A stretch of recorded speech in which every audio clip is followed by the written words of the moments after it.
Okay, here's a bit of background. I've worked in construction and service for 15 years. I recently gave up that career for a job in special effects for TV and movies.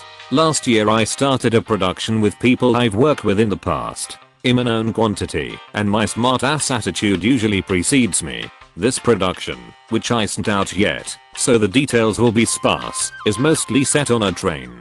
This set has to wag, shake, and wiggle like a real train would. So we built heavy teeter-totters on wheels, all heavy gauge steel, casters, and bearings. Now, these gimbals, common name for a motion platform, have a tendency to make noise, which, as you would imagine, would affect production. So one of my jobs was to crawl under the set, on a concrete floor, and grease joints, tighten the bolts, etc. Safety checks were daily. This usually left me somewhat dusty and dirty though the day. Typically I'd be wearing carhartt pants and shirt, both black, of course. Gotta stay hidden in the dark as much as possible.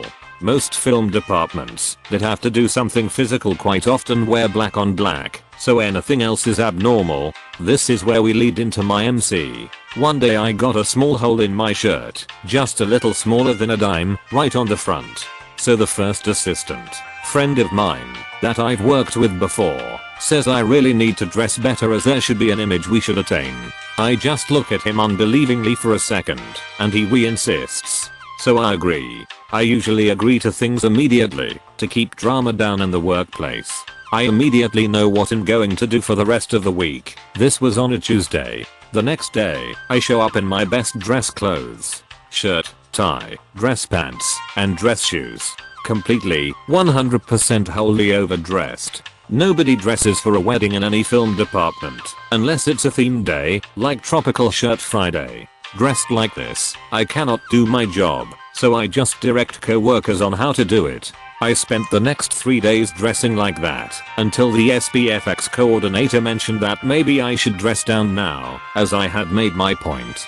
I also got a lot of compliments from more than a few people, and every couple of Fridays people would come in with suits for formal Fridays. It was nice not getting my hands dirty, but spending close to 50 hours with a tie and dress shoes is something I'd like to avoid for a while. While I was studying, I started working for a successful bar, which also served gourmet wood-fire pizza. I was employed as a kitchen hand, and my main duties were helping on the pizza section during service, helping with food prep, dishwashing and cleaning. After 6 months, I had slowly taken more and more initiative in the kitchen, until I was eventually promoted to cook, which meant I learned how to cook all the dishes in the kitchen, even the fancy stuff, and usually ran the kitchen on late night service with the help of a more junior kitchen hand. Around 1 year in, my boss, the head chef, decided we needed a better pizza dough recipe. He bought a dough recipe from a popular pizza place in my city, and it tasted great, but the problem was that it didn't last long in the fridge, which meant lots of wastage. So, head chef decided to tweak the recipe to make it last longer. He changed the type of yeast and changed it to a cool proof instead of a warm proof, along with many other things. Now to give some context, by this point I had become one of the better pizza guys on the team, and quite a few of my colleagues had commented that the dough I made always came out the best, which I attribute to quite a few modifications I had made to the recipe over 12 months of working at it. I had changed almost every part of the recipe, except for the actual basic ingredients used. I made the recipe a bit more adaptable too. If we suddenly needed an extra batch ready to use in 4 hours, I would make it completely differently than a batch that would sit in the cool room all week. I'm definitely no master baker, and I don't pretend to understand the macro scale workings of the whole process, but trial and error and lots of repetition taught me a thing or two at least.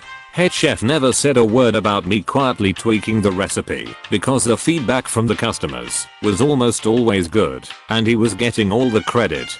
Head chef initially came across as a nice guy, pretty chilled out, but he was a terrible boss and very disorganized. This led to us never having the necessary stock to prep all the menu items, and always having poor staffing ratios and skill mix. These faults alone would be forgivable. After all, he was a nice guy under a lot of stress, but he was consistently jerking staff members around. He promised full-time contracts that were never signed, pay rises that never hit the bank, staff parties that never happened, and constantly rostering us to work on days that we had specifically asked to have off. One chef was employed on a sponsored visa, meaning that if he lost his job, he would likely have to leave the country, and this poor chef got worked into the ground, basically abused, because the boss knew he couldn't do anything about it. Safe to say, morale got pretty low in the kitchen, and lots of the staff were looking for jobs elsewhere. It gets to Christmas, and it's end of year party time for a lot of businesses, which means our venue was booked out every day and night for a month. We had all been working crazy hours doing prep work, and while I was at home, finally chilling out after a double shift, my phone starts blowing up. Head chef is blasting us all on our work group chat because one of the batches of dough had turned out crappy, not my batch of course, and he was demanding that we all had to follow the recipe to the letter. I spoke to head chef the next day to remind him that we didn't have the right kind of yeast for that recipe and to ask if we were having some delivered. Head chef told me I was to use the yeast we had, that it would be fine. I tried to point out that the original recipe was written for a different type of yeast and proofing method, but he shut me down pretty hard. I'm the head chef here, and you're a dishwasher. I said it'll be fine. Okay chef, let's do it your way. The next day I prepped 20 batches of dough, which for our small kitchen was a massive amount. On a typical weekend I would have gone through 1, maybe 2 batches, but for the next week all the customers had paid in advance, and they wanted huge amounts of food for their end of year parties, and why not, when it's company coin. As explicitly instructed, I made all 20 batches exactly as stated in the original recipe, just like it'd been told. I used precisely 0 of my hard-learned tips and tricks. The first big night comes around, and I already know it's going to be a disaster. The dough is terrible. Like really bad. I seriously felt ashamed sending them out, but there was nothing to be done at that point. Then the feedback started coming in. It was not great, let me assure you. The next day, after presumably getting chewed out by one of the event organizers from the night before, head chef comes into the kitchen and tells us to throw away the entire week's worth of dough and that we would all be offered overtime for as many additional hours we had to stay back to remake it all. We were almost exclusively on fixed rates until that point. On top of that, in a sublime piece of sweet satisfaction, I overhear head chef quietly tells a sous chef to get them to make it the other way before walking out of the kitchen. Sous chef is the aforementioned visa holder. He turns to me with a knowing grin and nothing more is said. I continued working in the kitchen until I completed my studies, mainly because the late night shifts rarely interfered with my curriculum, but almost all of the other staff moved on from that place. I'll never know just how much it cost the bar to replace all that dough, or how much revenue they lost reimbursing the customer, or how head chef explained it all to his corporate bosses, probably blamed us. But I like to think he got exactly what he asked for. This was a few years ago, but at the time I was underage and living with my abusive mother. She had gone to great lengths to keep me living with her, which I have no idea as to why, as we did nothing but fight. There were other things, but I'll leave them out as I don't want to relive them as I write this. One day she tells me that she's leaving for a week down south for work or something. At first when she said she wanted me to spend the week at my father's I protested. I was 16 at the time and could easily take care of myself. However, she truly believed I could not handle being alone for a week. At the time I wasn't very close with my father, something she worked hard to make sure of, and just wanted to be home alone for a week. Eventually I saw that I would not have a say in the matter. Then the idea dawned on me. I could sort of move out. I packed up everything I really cared about, which was really only enough to fill a suitcase and a backpack, and then was picked up by father, as my mother refused to do anything when it involved him. After the week ended I simply blocked my mother's phone number and continued to live with my dad, who was actually quite pleasant living with. That was about 4 years ago, and is probably the best decision I've ever made in my life. Malicious compliance with a healthy dose of choosing beggar. I'm a full-time student and a nurse's aide at the local hospital and working in a pathology lab and studying for my MCAT medical school exam on top of that. I have 3x things to do on a given day and the time to do maybe 0.6x. A headless chicken's got nothing on my usual schedule. When I do occasionally manage to scrape out a half hour or so of time, I like to write for fun. It relaxes me. Mostly original short stories and fan fiction, since I'm doing this for my own gratification and I can be as nerdy and self-indulgent as I please. When I have a story completed, I'll usually post it to a writers and artists forum I joined a few years back. Now, it's a forum for a fairly obscure series that I'm a fan of, so it's small, maybe 20-ish writers and a dozen artists, and we all know and like each other. It's the kind of fan community where, if you know you're going to be traveling through a city one of the other members lives in, you message them to see if they want to grab coffee and geek out for an hour or two, and the answer's usually yes. Quality over quantity on this one. Mate, whether you're posting fan work or something original, at least half of the occupants of our weird little corner of the internet will leave comments and feedback, and good feedback too. We are talking multiple grammatically perfect paragraphs detailing their favorite parts, complimenting clever lines or phrasing, and constructive criticism about parts that didn't flow quite right or still need work. That shit is goddamn crack catnip pizza covered in gold to someone who likes writing, which is why this is the one hobby that survived the ruthless slash and burn deforestation that the rest of my casual pastimes have succumbed to, in lieu of stuffing my brain with more facts about cancer cells. So I post a story that I'm fairly proud of. I've been working on it off and on, 10 or 20 minutes at a time, for about a month, and I think it's finally all set and done, and ready to set off into the World Wide Web. They grow up so quickly. For the first few days, everything is normal. I soak up the praise like a goddamn sea sponge, edit and adjust the prose as people point out any spelling or grammar errors that slipped by, and leave comments on other works that go up in the meantime. Then, the wild choosing beggar stumbles, bulling like a poorly spell-checked newborn calf, into our happy corner of nerdy fandom. The following comments, sadly, have been edited for clarity. CB, hey, I really like this story. It's cool that it's WRTTN from Character 1, SPOV, but you should write it from Character 2, S, and Character 3, SPOV 2. That would be awesome. Me, thanks for the comment. I'm glad you enjoyed the story. Unfortunately, I probably won't be rewriting this anytime soon. Character 1 is the only person who has any real agency in this story, so it makes sense for it to be from his perspective. Characters 2 and 3 are more or less just along for the ride. Their perspectives would mostly be a lot of wondering what the hell is going on, right up until the final scene. CB, but USHLD rewrite it anyway. I think it'd be awesome and I wanna see what their thoughts are. Me, sorry, but no. I don't have time, and I just don't want to. CB, PLS. Me, if you're that serious about wanting to read it, I take commissions. My rate is $20 an hour, and rewriting this twice over will take about 12 hours of work. CB, but I don't have any way of sending you money. I don't care how long it takes, take your time, I just wanna read it. Me, since this is a project you want me to do for you, it's a job, and I get paid for working. I take PayPal, Venmo, Google Pay, firstborn children, cash, and cashier's check.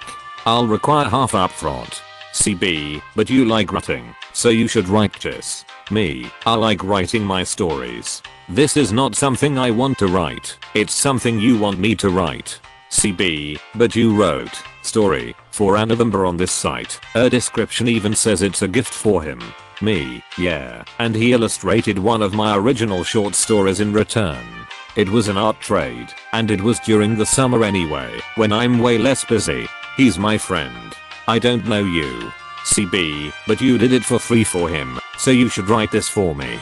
Me, no, I don't want to, and I don't have time. You want to read it so badly, you write it. CB, but I'll do it better than I will. I love a story so much, write THS for me. Me, no. Stop asking. CB, but it'll be so good.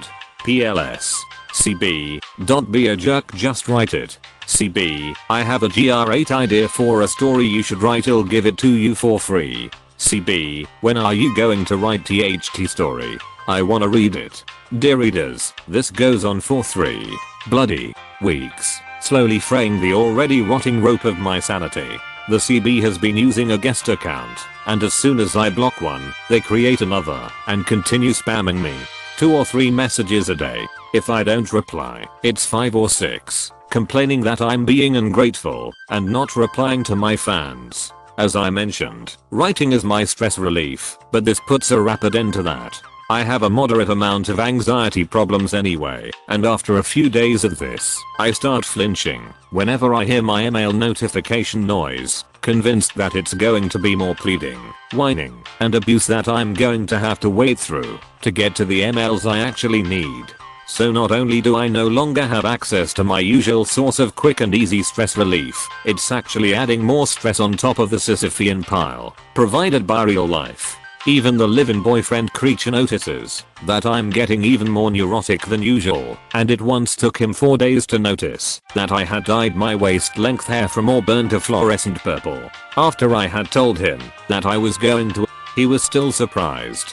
By the second week of this, I was practically foaming at the mouth and becoming afraid to check my email or log into the forum.